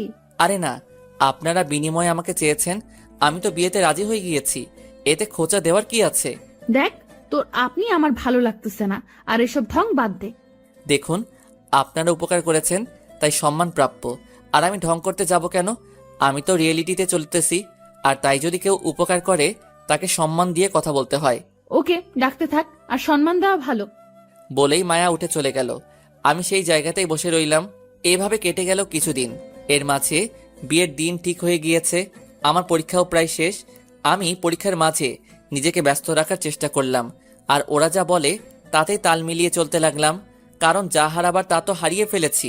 হয়তো ওই দিনই জীবনের শেষ দিনটাও কাটিয়ে নিয়েছিলাম। পরীক্ষার শেষ দিনে মায়া সবাইকে বিয়ের কার্ড দিয়ে দাওয়াত দিতে লাগলো। সবাই শকড হলো আমার আর মায়ার বিয়ের কথা শুনে। পরীক্ষা শেষ আজকে, তাই বাসায় এসে ঘুমিয়ে গেলাম। আর এক সপ্তাহ পরে বিয়ে। সন্ধ্যায় ঘুম ভাঙলো, মাথায় হাত দিয়ে বুলিয়ে দিতেছে। তাকিয়ে দেখি মায়া, তাই লাফ দিয়ে উঠে বললাম, আপনি এখানে কেন? কেন, আর 10 দিন পর তো এই রুমটা তো আমারও হবে, তাই আগে থেকে এসে অভ্যাস করতেছি।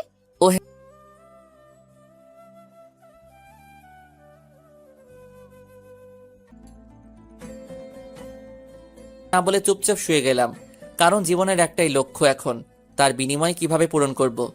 এভাবে কেটে গেল আরো 9 দিন। সবকিছুই ঠিকঠাক চলতেছিল। বিয়েটাও হয়ে গেল আজকে। সবাই মুখে হাসি, আমিও হাসতেছি, তবে সেটা মন থেকে নয়, সবাইকে খুশি রাখার জন্য। মায়াকে নিয়ে বাসায় আসতে আসতে গভীর রাত হয়ে গিয়েছে। সবাই মায়াকে নিয়ে পড়ে আছে, তাই আমি বাহিরে গিয়ে বসে রইলাম। রাতে বাহিরে বসে চাঁদের দিকে তাকিয়েছিলাম, তখনই আব্বু কাঁধে হাত রাখলো। আমি বললাম, আব্বু কিছু বলবে? তোকে অনেক কষ্ট দিয়ে ফেলেছি না রে। আরে ধর, কি যে বলো না, তোমার সম্মান বাঁচাতে নিজেকে কোরবানি করে দিতে পারি, এটা আর কি। আচ্ছা যা, অনেক রাত হয়ে গেছে, এখন রুমে যা। বলেই সেখান থেকে সোজা রুমে চলে আসলাম। দরজা লাগিয়ে ওয়াশরুমে চলে গেলাম। ফ্রেশ হয়ে এসে দেখি মায়া নতুন বউয়ের মতো খাটে বসে আছে, তাই গিয়ে জিজ্ঞাসা করলাম, আপনার কি সেবা লাগবে বললে ভালো হতো। মায়া এবার চট করে ঘুমটা খুলে আমার দিকে রাগী চোখে তাকিয়ে বলল, নতুন বউয়ের সাথে কি করতে হয় তা জানিস না? জি, বলে দিলে ভালো হতো। নিজের ভিতরের ফিলিংস থেকে যা আসে তা থেকে কর, এটাও কি বলে দিতে হবে? সরি, আসলে ভিতরে ফিলিংস শব্দটা মারা গিয়েছে, তাই কি করতে হবে বলে দিলে ভালো হয়। মায়া অবাক হয়ে কিছুক্ষণ তাকিয়ে রইল, হয়তো ভাবতেছে এমন ছেলেটা কবে বদলে গেল। কিছুক্ষণ পর আমাকে বলল, কিছু করতে হবে না, এসে শুয়ে পড়। জি ঠিক আছে, বলেই গিয়ে খাটের একপাশে শুয়ে গেলাম। মায়া চলে গেল ফ্রেশ হতে। কিছুক্ষণ পর ফ্রেশ হয়ে এসে মায়া আমার বুকে মাথা রাখলো। আমি চুপচাপ মরার মতো পড়ে রইলাম। তখন মায়া বলল, আমাকে জড়িয়ে ধর। আমি কোনো কথা না বলে জড়িয়ে ধরলাম। তারপর মায়া চুপচাপ ঘুমিয়ে গেল। আমার চোখে ঘুম নেই, শুধু একটা কথাই মাথায় নাড়া দিতেছে। সবার মন রাখতে গিয়ে একজনের মন ভেঙে দিলাম আমি। এই অপরাধের ক্ষমা কোথায় থেকে পাবো? আর মায়ার ফিলিংসের কথা বলছে, সে নিজে জানে না ফিলিংসগুলো শুধু একজনকে ঘিরে, আর সেই হারিয়ে গেছে আমার জীবন থেকে।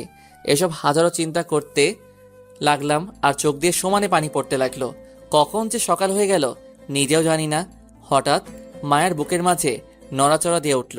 বুঝলাম মায়ার ঘুম ভাঙতেছে।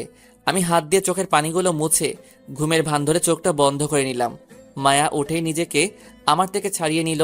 তারপর হঠাৎ করে আমি নিজের গালে নরম ঠোঁটের ছোঁয়া অনুভব করলাম। তারপর মায়া চলে গেল।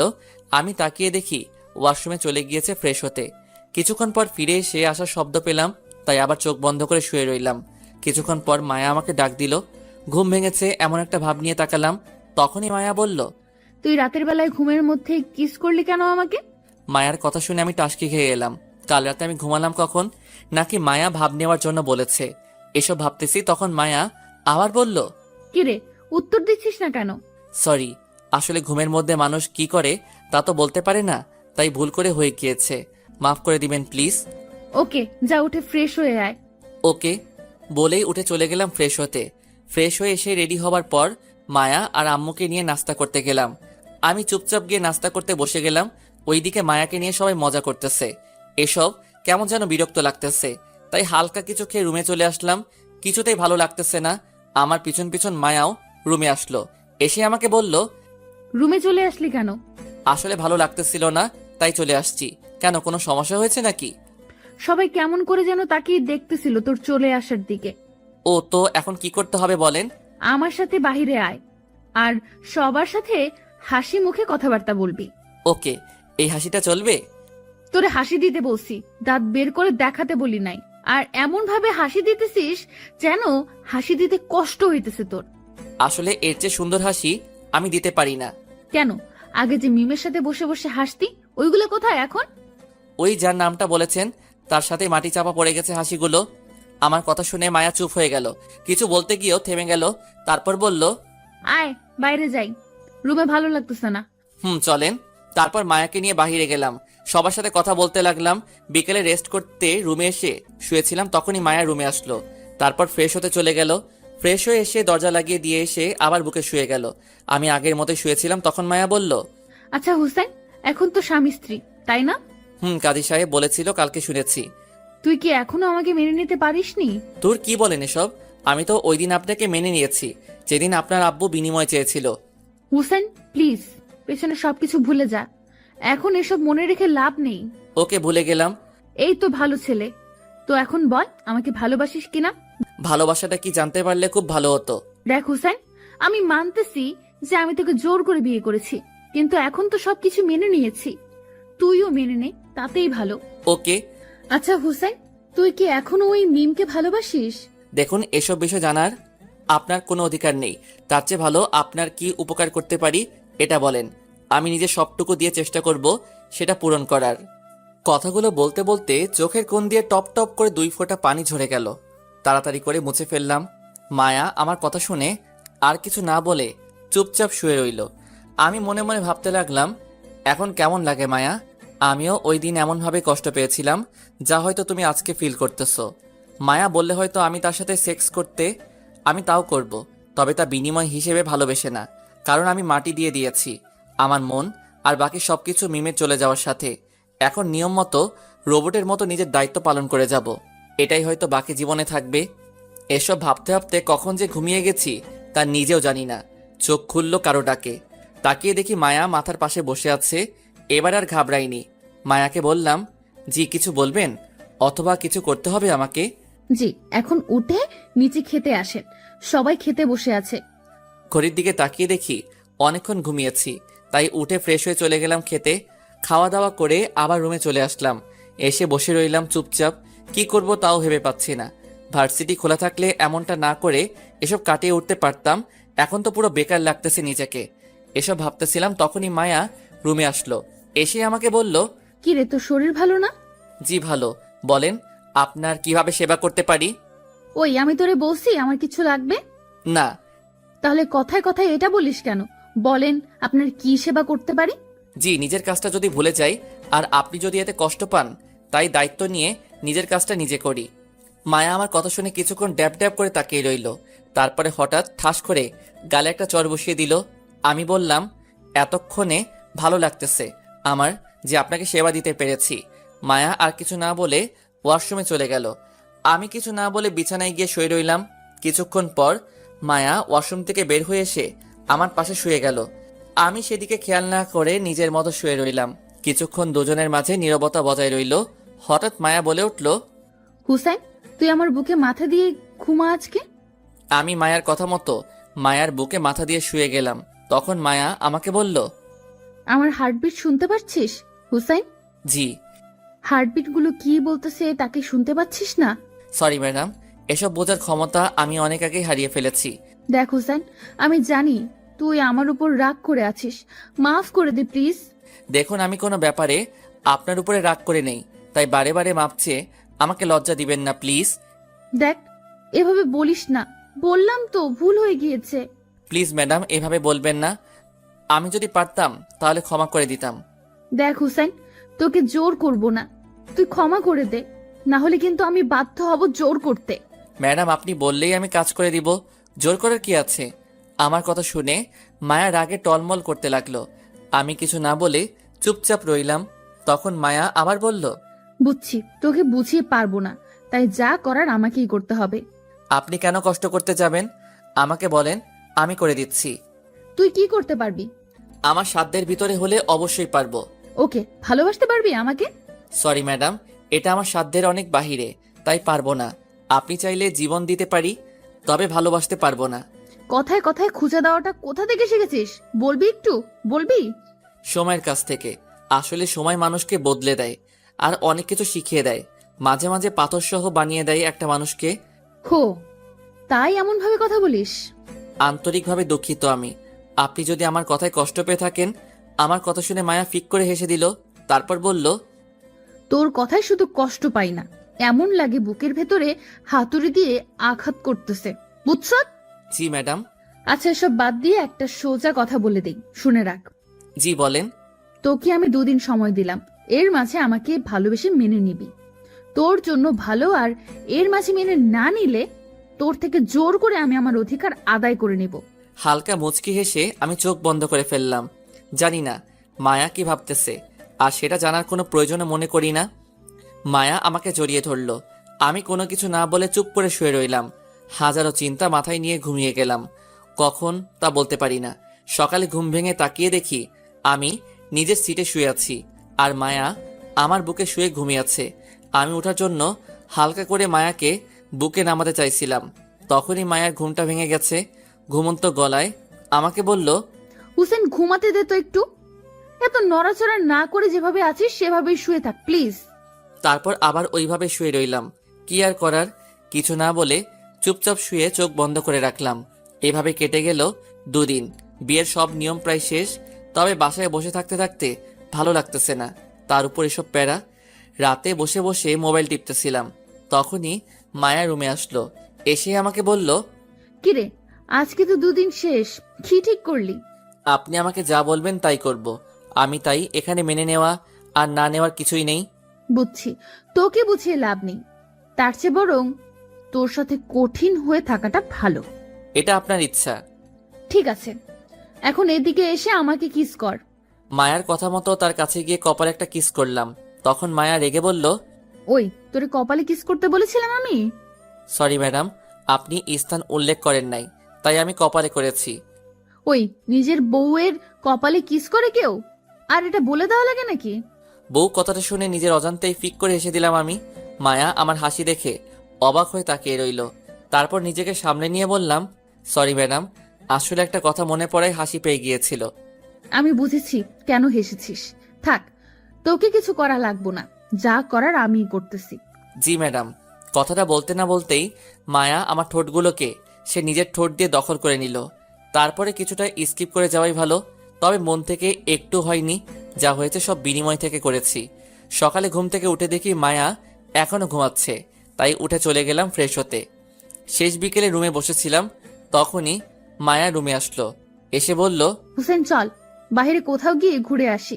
জি বলেন, কোথায় যেতে চান? আমি নিয়ে যাচ্ছি। তুই আবার শুরু করে দিলি? রেডি হয়ে নে, ঘুরতে যাব ব্যাস। তোকে কোথাও নিয়ে যাওয়া লাগবে না, আমি যাব, তুই শুধু সাথে থাকলেই হবে। ওকে। তারপর রেডি মায়ের সাথে বের হলাম। তখন মায়া আমাকে বলল, মুজিবনগর অনন্য পার্কে যাই। পার্কে নামটা শুনে হালকা অবাক হলাম, কারণ ওই পার্কে আমি আর মিম প্রায়ই বসে গল্প করতাম, আর ওই পার্কে হাজারো স্মৃতি জমা আছে। মায়া ওই পার্কে যেতে বলেছে কেন, এসব ভাবতেছিলাম। তখনই মায়া আবার বলল, কিরে, যাবি নাকি এখানেই বসে থাকবো সারাদিন? হুম। তারপর গাড়ি নিয়ে বেরিয়ে গেলাম বাসা থেকে। ওই পার্কে যেতে যেতে সন্ধ্যা হয়ে গিয়েছে। ভিতরে ঢুকে আমি মায়ার সাথে হাঁটতেছি আর মিমের সাথে বসে থাকা সেই জায়গাগুলো দেখতে লাগলাম। কেন জানি বুকের ভিতরে হালকা ব্যথা অনুভব করতে লাগলাম, আর চোখের কোণে হালকা হালকা পানি জমা হতে লাগলো। পানিগুলো মুছে হাঁটতে লাগলাম, কারণ এই পানিগুলোর কোনো মূল্য নেই পৃথিবীর কাছে, কারণ বেইমানি করে ফেলেছি তার সাথে। এখন অপরাধী হিসেবে বেঁচে আছি আমি।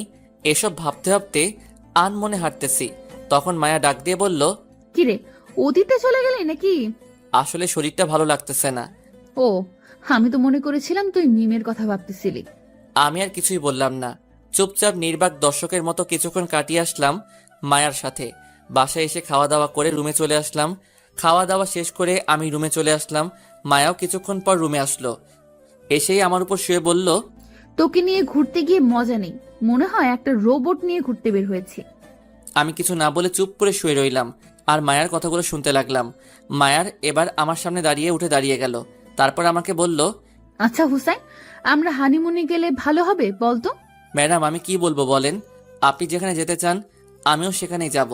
আচ্ছা, তুই এমন করে কথা কেন বলিস বলতো? আচ্ছা বাদ দে সব, চল আমরা সিলেটে গিয়ে ঘুরে আসি। ওকে। মায়া চলে গেল ফ্রেশ হতে। কিছুক্ষণ পর আমার চোখটা লেগে আসলে ঘুমিয়ে গেলাম। সকালে ঘুম ভাঙলো মায়ার ডাকে।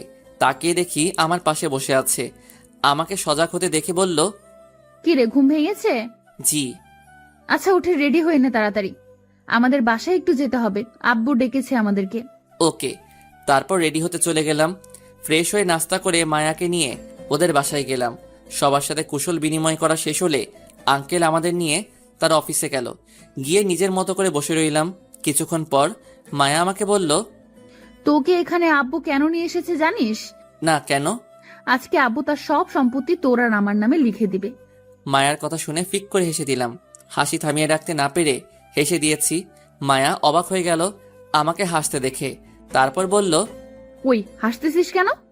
আপনারা সবাই পারেনও বটে। মানে? এখন একটা কথা মনে আসায় হেসে দিয়েছি। সরি অসময় হাসিটা দেওয়ার জন্য। ও, তা কি এমন কথা যা মনে পড়ে গেল এই সময়? ওই যে কথায় আছে না, জুতো মেরে গরু দান, এটা মনে পড়ে গিয়েছিল। হুসাইন, তুই এখানে শুরু হয়ে যাস না প্লিজ, বাসায় গিয়ে যা বলার বলিস। সরি ম্যাডাম, আমি তো মাত্র সত্যটা বললাম। তোরে নিয়ে আর পারি না সত্যি। বলেই মায়া রুম থেকে বেরিয়ে চলে গেল। আমিও সেই আগের মতোই বসে রইলাম। দুপুরে মোটামুটি অনেক লোকজন এসে উপস্থিত হলো, আরও অনেক রকম আয়োজন। বিকেলে আমার আর মায়ার নামে আঙ্কেল তার সব সম্পত্তি করে দিল। আমি কিছু না বলে শুধু মায়ার পাশে দাঁড়িয়েছিলাম। সবকিছু শেষ করে সন্ধ্যা হয়ে গেল। বাসায় আসতে আসতে বাসায় এসে ফ্রেশ হতে চলে গেলাম। ফ্রেশ হয়ে বেরিয়ে দেখি মায়া খাটে শুয়ে আছে। আমাকে দেখে বলল, কি রে, কেমন গেল দিনটা? ভালো। বলেই রেডি হতে লাগলাম। তখনই মায়া পেছন থেকে আমাকে জড়িয়ে ধরলো। আমি কিছু না বলে নিজের কাজ করতে ব্যস্ত। তখনই মায়া বলল, হুসেন তুই এমন করিস কেন? একটু ভালোভাবে কথা বললে কি হয়? সরি। আচ্ছা শোন, আর তো 1 মাস পরে রেজাল্ট দিবে, চল এই সময়টাতে হানিমুন শেষ করে আসি। ওকে। তাহলে 3 দিন পর আমরা যাব ঘুরতে, ঠিক আছে? মাথা নেড়ে হ্যাঁ বলে দিলাম। তারপর মায়া চলে গেল ফ্রেশ হতে। আমিও বসে বসে মোবাইল টিপতে লাগলাম। তারপর কেটে গেল এভাবে 1 মাস। এদিকে রেজাল্টও বেরিয়ে গিয়েছে। হানিমুন সহ বাকি সবকিছু শেষ করে ফেললাম। কিন্তু মায়ার সাথে সেই আগের মতোই আচরণ করি, একটু বদলাইনি। কারণ মায়া যা করেছে তা ক্ষমা করার না। তবে এটা ভেবে ভালো লাগতেছে যে কালকে ভার্সিটিতে গিয়ে মিমকে দেখতে পাবো। এসব ভাবতে ভাবতে ঘুমিয়ে গেলাম। সকালে উঠে ফ্রেশ হয়ে নাস্তা শেষ করে ভার্সিটির উদ্দেশ্যে বেরোতে যাব। তখনই মায়া পিছন থেকে ডাক দিয়ে বলল, আমাকে নিয়ে যাবি নাকি বউকে রেখেই চলে যাবি? আমি কিছু না বলে চুপচাপ দাঁড়িয়ে রইলাম। কিছুক্ষণ পর মায়া আসলে তাকে সাথে নিয়ে ভার্সিটিতে গেলাম। ভিতরে গিয়ে সবার সাথে কথা বলে চুপচাপ ক্লাসরুমে বসে রইলাম। কিছুক্ষণ পর ক্লাস শুরু হয়ে গেল, কিন্তু মিম এখনো আসেনি। বিকেলে ক্লাস শেষ করে গেটের কাছে দাঁড়িয়ে দেখতে লাগলাম মিম আসলে এসেছে কিনা, কিন্তু না, মিমকে দেখতে পাইনি। অবশেষে তিশাকে আসতে দেখে সেখান থেকে সরে গিয়ে একটু দূরে দাঁড়িয়ে রইলাম। তারপর মায়াকে নিয়ে বাসায় চলে আসলাম। মিমকে দেখতে না পেয়ে মনে একটা ভয় কাজ করতে লাগলো। তাও নিজেকে সান্ত্বনা দিয়ে বললাম, আজকে হয়তো আসেনি, কালকে আসবে। এসব ভাবতেছিলাম, তখনই মায়া বলল, কিরে, কি এত চিন্তা করতেছিস? না এমনি। ও আচ্ছা, ঘুমা। তারপর এসব ভাবতে ভাবতে ঘুমিয়ে গেলাম। সকালে উঠে ফ্রেশ হয়ে মায়াকে নিয়ে ভার্সিটিতে গেলাম। মায়া ভিতরে চলে গেল। আমি মাঠের এক কোণে দাঁড়িয়ে নীরবে দু চোখে মিমকে খুঁজতে লাগলাম, কিন্তু মিমের নাম গন্ধ নেই। কাউকে কিছু জিজ্ঞাসা করতে পারতেছি না, তাই নীরবেই চারপাশে দেখতে লাগলাম। হঠাৎ পিছন থেকে কাঁধে হাত রাখলো, তাই হালকা ঘাবড়ে গেলাম। পিছনে তাকিয়ে দেখি মায়া। আমাকে এভাবে ঘাবড়াতে দেখে মায়া বলল, আরে ভয় পাস না, আমি। কিছু বলবেন? তুই যাকে খুঁজতেছিস সে এই ভার্সিটিতে আর আসবে না। মানেটা হলো মিম ভার্সিটি থেকে টিসি নিয়ে চলে গিয়ে অন্য আরেক ভার্সিটিতে ভর্তি হয়েছে, তাই তাকে খুঁজে লাভ নেই। তো আমি কি করব? সে যা মন চাই করুক, তাতে আমার কি? বলে সেখান থেকে সোজা ভার্সিটির ভিতরে চলে এলাম। প্রচুর কান্না পাচ্ছে এখন কেন জানি, তাও সবকিছু চেপে গেলাম নিজের ভিতরে। আমার জন্য একটা মেয়েকে ভার্সিটি বদলে ফেলতে হলো। মায়ার উপর রাগটা বাড়তে লাগলো। ভিতরে পাথরটা আরো বড় হয়ে গেল। কিছু না বলে চুপচাপ বসে রইলাম। এমন লাগতেছে নিজের জীবনের মানেটা হারিয়ে ফেলেছি। কিভাবে পারলাম এটা করতে? এখন খোদার কাছে একটাই দোয়া, মরণটা যেন তাড়াতাড়ি হয়। নিজেকে নিজের ভিতর বন্দি করে নিয়েছি। কিভাবে পার করব এই অপরাধ বোধটা নিয়ে? এভাবে চলতে লাগলো দিনগুলো। নিজেকে এখন অনেক শক্ত করে নিয়েছি। মায়া এখনো পারেনি আমার ভালোবাসা আদায় করতে। এইভাবে কেটে গেল 6 মাস। বিকেলে আমি ঘুমাচ্ছিলাম, তখনই মায়া এসে ডাকতে লাগলো। আঙ্কেল নাকি হঠাৎ অসুস্থ হয়ে গিয়েছে, তাই উঠে হসপিটালে গেলাম। শেষ রাতের দিকে আঙ্কেলের সাথে কথা বলার সুযোগ হয় সবার। আঙ্কেল সবার সাথে কথা বলে শেষে আমাকে আর মায়াকে তার কাছে ডেকে নিয়ে যায়। ভিতরে গিয়ে আঙ্কেলের পাশে বসতেই আঙ্কেল আমাকে বলল, হুসাইন, আমি যতদিন পর্যন্ত সুস্থ না হই ততদিন তুমি আমার অফিসটা সামলাও বাবা। আঙ্কেল, মায়া সবকিছু সামনে নিবে, আপনি চিন্তা করবেন না। দেখো, মায়ে বা তুমি দুজনের একজন সামনে নিও, এতটুকুই। আর ভার্সিটির পড়া শেষ হলেই তোমাকে অফিসে বসতে হবে না, মনে রেখো। আমি কিছু না বলে চুপচাপ বসে রইলাম। তারপর আরো কিছুক্ষণ কথা বলে রুম থেকে বেরিয়ে আসলাম। তখন মায়া বলল, আমি মেয়ে হয়ে অফিস সামলাবো আর তুই কি করবি? দেখুন, আপনার আব্বুর অফিস, তাই আপনি সামলালেই ভালো হবে, না হলে পরে আবার। কথাটা বলতে গিয়েও থেমে গেলাম। তারপর বললাম, তার চেয়ে ভালো আপনি সামলান। মায়া হয়তো বুঝতে পেরেছে কি বলতে চেয়েছি, তাই রাগী মুখ নিয়ে আমার দিকে তাকিয়ে বলল, তুই না বলিস আমি যা বলবো তুই তাই শুনবি? বলেন, কি করা লাগবে? কাল থেকে বাবা সুস্থ হওয়ার আগ পর্যন্ত তুই অফিস সামলাবি। কি আর করার, তাই হ্যাঁ বলে দিলাম। তারপর সকালে বাসায় চলে আসলাম। এসে ফ্রেশ হয়ে চলে গেলাম অফিসে।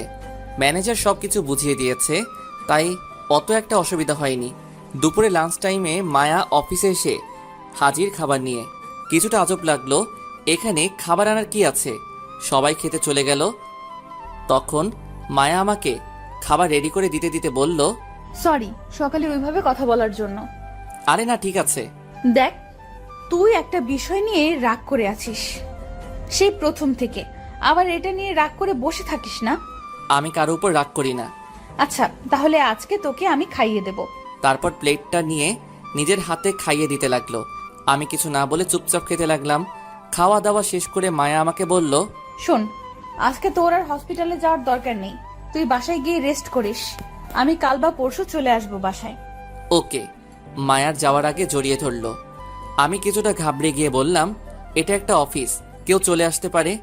কেউ আসবে না, আর আসলেও সিসি ক্যামেরায় দেখা যাবেই।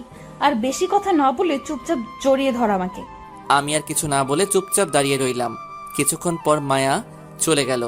আমি আবার অফিসের কাজে মন দিলাম। তারপর অফিসের কাজ শেষ করে বাসায় চলে আসলাম। যাক, অনেকদিন পর ভালো লাগতেছে মায়াকে রুমে না দেখে। এভাবে কেটে গেল 3 বছর। ভার্সিটি লাইফ শেষ করে কিছুদিন হলো আঙ্কেলের বিজনেসে হাত দিয়েছি। সবকিছু স্বাভাবিকভাবে বদলে গিয়েছে, শুধু মায়া আর আমার সম্পর্ক ছাড়া। কারণ আজও মায়াকে মাফ করতে পারিনি আমি। কারণ মায়াকে মিমের কাছে মাফ চাইতে হবে, আর মিম যদি মায়াকে মাফ করে তবেই আমি মায়াকে মাফ করব। বিকেলে অফিস থেকে বাসায় চলে এসেছি, ভালো লাগতেছে না।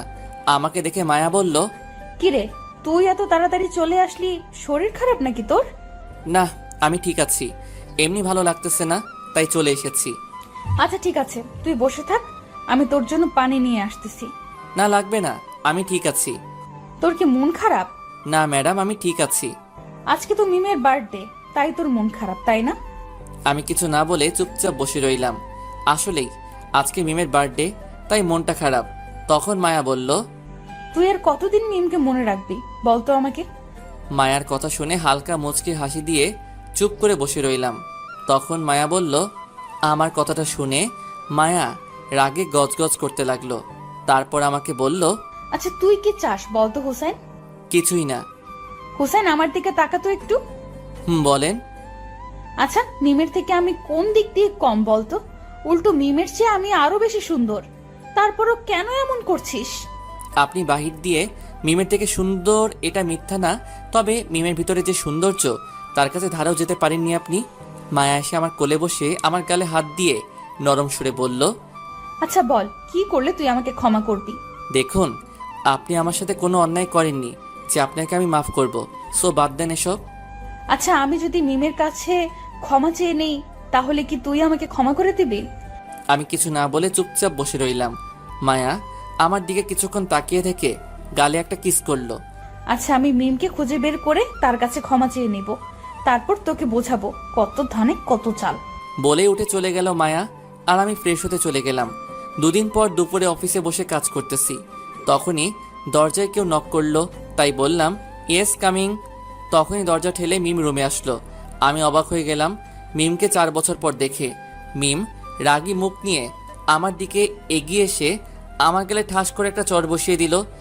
একে তো এত বছর পর মিমকে দেখে অবাক হয়েছি, তার উপর চড় মারায় পুরাই টাসকে খেয়ে গেলাম। তাই কিছু না বলে চুপচাপ দাঁড়িয়ে রইলাম। তখন মিম বলল, তুমি কিভাবে পারলে এত বছর আমাকে মনে রেখে মায়াকে কষ্ট দিতে? আমি কি বলবো বুঝতে পারতেছি না, তাই চুপ করে রইলাম। আমাকে চুপ থাকতে দেখে মিম বলল, বিয়ে 4 বছর হয়েছে তোমাদের, আর তুমি আজও আমাকে মনে রেখে মায়াকে কষ্ট দিচ্ছ? কিভাবে পারলে এত বছর আমাকে মনে রাখতে? কেন তুমি মনে রাখোনি আমাকে? আমার প্রশ্ন শুনে মিম কিছুটা অপ্রস্তুত হয়ে গেল, একদম চুপ হয়ে গেল। তখন আমি বললাম, কিছু প্রশ্নের উত্তর থাকে না, তাই এসব প্রশ্ন করো না প্লিজ। আচ্ছা হোসেন, ভুলে যাও পেছনের সব কিছু, আর আমি মায়াকে ক্ষমা করে দিয়েছি। এবার তুমিও মায়াকে মেনে নাও প্লিজ। মাথা নেড়ে হ্যাঁ বললাম। তখন মিম বলল, আর হ্যাঁ, আমি এখন আর তোমাকে ভালোবাসি না, আমি ভালোবাসি আমার স্বামীকে। ভালো। শোনো হোসেন, সব গল্পের ইতি হবে এমনটা তো কোথাও লেখা নেই। কিছু গল্প অসমাপ্তই, তাতে কি? আচ্ছা তোমাকে এখানে এনেছে কে? কে আবার? মায়া গিয়েছিল কালকে আমার শ্বশুর বাড়িতে, ওইখানে গিয়ে আমাকে সব খুলে বলেছে, সাথে আরেকটা কথাও বলেছে। কি কথা? আমাদের ভালোবাসার কাছে নাকি মায়া হেরে গিয়েছে। কথাটা শুনে একগাল হেসে দিলাম, মিমও হেসে দিল আমার সাথে সাথে। তখনই মায়া রুমে ঢুকলো, আর আমাকে হাসতে দেখে রাগী মুখ করে বলল, ওই আমি যখন হাসতে বলি তখন ওই হাসিগুলো কোথায় থাকে? আমি হাসি থামিয়ে দিয়ে চুপ হয়ে গেলাম। তখন মিম বলল, হোসেন, তুমি মায়াকে একবার ভালোবেসে দেখো, সে আমাকে ফুলিয়ে দেবে, এত ভালোবাসবে তোমাকে। কিছু না বলে শুধু মাথা নেড়ে হ্যাঁ বললাম। আচ্ছা তাহলে আমি এখন আসি, সন্ধ্যায় আবার দেখা হবে। ওকে। তারপর মিম চলে গেল। মায়া আমার দিকে রাগী চোখ করে তাকিয়ে বলল, আমি হাসতে বললে তুই বলিস আমি হাসতে পারি না, আর এখন অন্যের বউয়ের সামনে তো ঠিকই হাসাহাসিতে মেতে উঠেছিস, লুচ্চা কোথাকার। এই জন্যই তোর আর মিমের মাঝে আকাশ জমিন পার্থক্য। মানে আবার কি করলাম?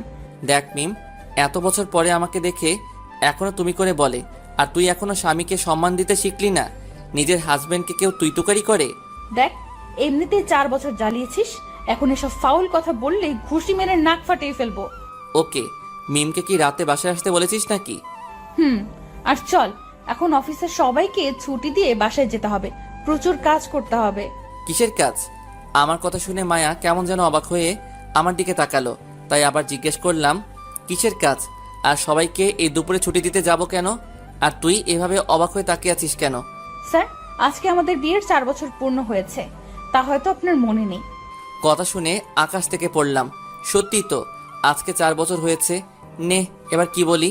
মায়া বলল, এখন বিয়ের তারিখ ভুলে গিয়েছিস, পরে কে জানে আমাকেই ভুলে যেতে পারিস। আচ্ছা, এই কারণেই মিম বলেছিল রাতে বাসায় আসবে। এই নে, অফিসের সবাইকে এই কার্ডগুলো দিয়ে আয়। তারপর অফিসের সব স্টাফদের ইনভাইট করে বাসায় চলে আসলাম। এসে সবকিছু রেডি করতে লাগলাম। রাতে আয়োজন সবকিছু শেষ করে রুমে গেলাম প্রায় শেষ রাতের দিকে। তবে আগামীকাল শুক্রবার, তাই সকালে অফিস নেই, মাথায় চিন্তাও কম। ফ্রেশ হয়ে খাটে এসে শুয়ে মোবাইল টিপতে লাগলাম। তখনই মায়া রুমে আসলো, এসে ফ্রেশ হতে চলে গেল। মায়া ওয়াশরুমে যাওয়ার পরেই আমি মোবাইলটা রেখে ঘুমের ভান ধরে শুয়ে গেলাম। কিছুক্ষণ পর মায়া হঠাৎ আমার বুকে হাত রাখলো, তারপর বুকের লোমগুলো জোরে একটা টান মারলো। ব্যাস, ঘুমের ভান ছুটে গেল। ব্যথায় কাকিয়ে উঠে মায়াকে জিজ্ঞেস করলাম, মেরে ফেলবি নাকি? কি নাটক করা শেষ? নাটক করলাম কখন? আর এভাবে লোমে ধরে টান দিয়েছিস কেন? মন চেয়েছে তাই। আর একটা কথা বলবো বলে তোকে সজাগ করেছি। কি বলবি বল। তুই নিজের কানটা এদিকে আন। মায়ার মুখের কাছে কানটা নিয়ে বললাম, বল এবার। তোর ছোট বোন একটা ভাতিজা চায়। সত্যি বলতেছিস? তাই তো তোকে বললাম। ওর শখ কি পূরণ করবি তুই? মায়া মাথা নেড়ে হ্যাঁ বলে মাথাটা নিচু করে রাখলো। তাই আমি বললাম, তো কি আর করার, চল। ছোট বোনের আবদার বলে কথা, তারপরে যা হওয়ার তাই। আর পড়া লাগবে না।